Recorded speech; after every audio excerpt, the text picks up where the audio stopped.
l'Université centrale qui fait partie du groupe Honoris United Universities, donc le premier réseau panafricain d'éducation et d'enseignement supérieur.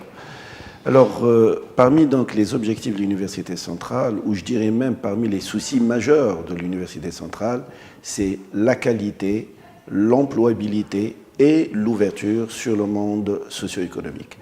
Alors, au niveau de la qualité, on essaie d'attirer les meilleurs enseignants, aussi bien à l'échelle nationale qu'internationale.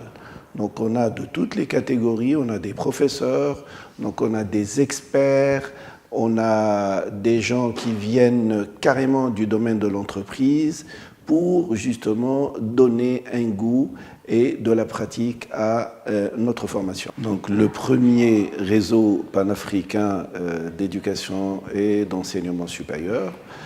Alors parmi donc les objectifs de l'Université centrale, ou je dirais même parmi les soucis majeurs de l'Université centrale, c'est la qualité, l'employabilité et l'ouverture sur le monde socio-économique.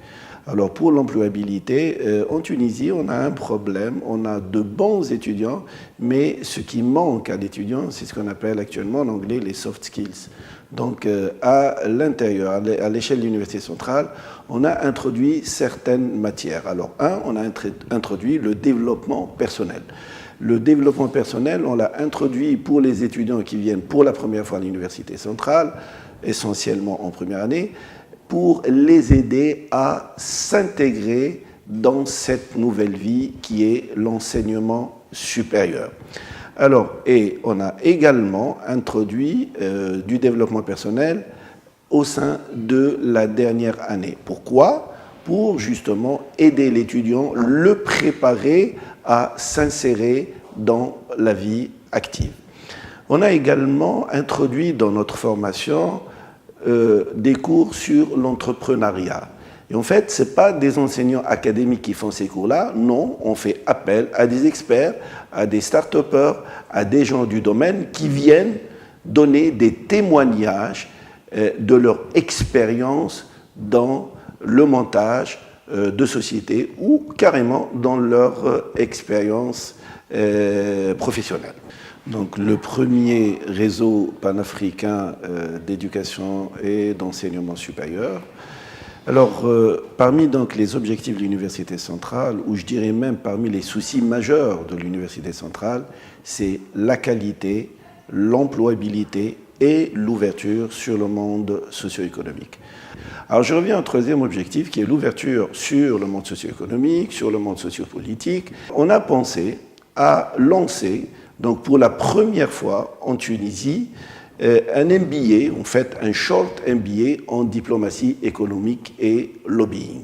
Alors il y aura 3 cycles dans cette formation. Le premier cycle, diplomatie économique, lobbying et stratégie d'influence, qui aura lieu pendant les mois de février-mars, donc vers la fin. Le deuxième cycle, ça sera la diplomatie économique, veille et intelligence économique, donc ça aura lieu mars-avril, toujours vers la fin.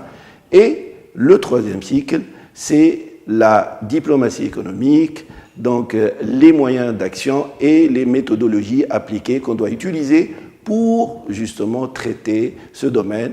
Et ça aura lieu au mois de mai, toujours vers la fin. Alors, la formation sera assurée par des sommités, des éminences du domaine. Ce sont des experts dans le domaine de la diplomatie économique, ce sont des ex-ambassadeurs, des ex-ministres, aussi bien de la Tunisie que de l'Europe. Une autre question qui se pose, à qui s'adresse cette formation ? Cette formation s'adresse à toute personne friande de la diplomatie, de l'économie et du lobbying.